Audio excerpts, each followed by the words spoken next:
Hi hello అందరికీ welcome to మా ప్రపంచం. ఈరోజు మనం పాలకూర ఉల్లికారం చాలా టేస్టీగా ఎలా చేసుకోవాలో చూసేద్దాం. ఈ పాలకూర ఉల్లికారం చపాతీలోకి వేడివేడి అన్నంలోకి చాలా బాగుంటుంది. Let's start the process. ఈ రెసిపీ చేయడం చాలా ఈజీ అండ్ సింపుల్ ఇంగ్రీడియంట్స్తో చేసుకోవచ్చు. సో లేట్ చేయకుండా ప్రాసెస్ స్టార్ట్ చేసేద్దాం. ముందుగా ఒక మిక్సర్ జార్లోకి పెద్దవి 2 ఆనియన్స్ని పీసెస్గా కట్ చేసుకొని జార్లోకి వేసుకోవాలి.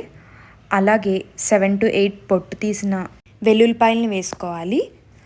2 స్పూన్స్ కారం అండ్ రుచికి సరిపడా సాల్ట్ అండ్ అలాగే 1/2 టీ స్పూన్ పసుపు, కొంచెం జీలకర్ర అండ్ కొంచెం చింతపండు కూడా తీసుకోండి.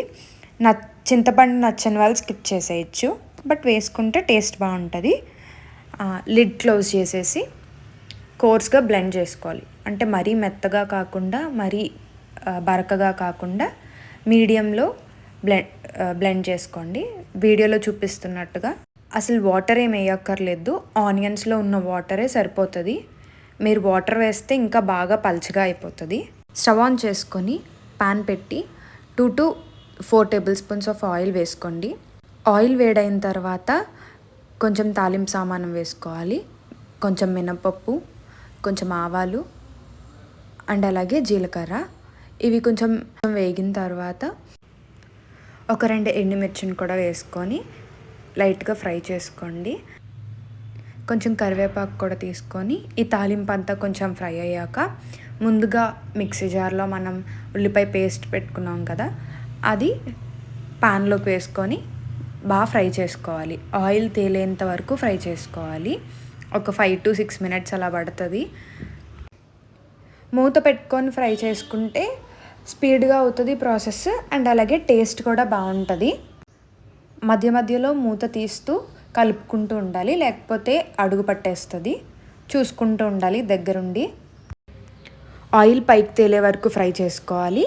వీడియోలో చూపిస్తున్నట్టు ఎడ్జెస్లో ఆయిల్ వస్తుంది కదా, అలా వచ్చేంత వరకు ఫ్రై చేసుకొని పాలకూరని వేసేసుకోవాలి. పాలకూర ఎలా ఉండాలంటే లేతగా ఉంటే టేస్ట్ చాలా బాగుంటుంది.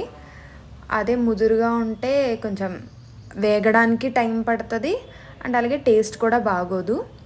చాలా చిన్ని పీసెస్గా కట్ చేసుకొని శుభ్రంగా వాష్ చేసేసుకొని అప్పుడు ఈ పాలకూరని బాగా ఫ్రై చేసుకున్న ఈ ఆనియన్ మిక్స్లోకి వేసేసుకోవాలి.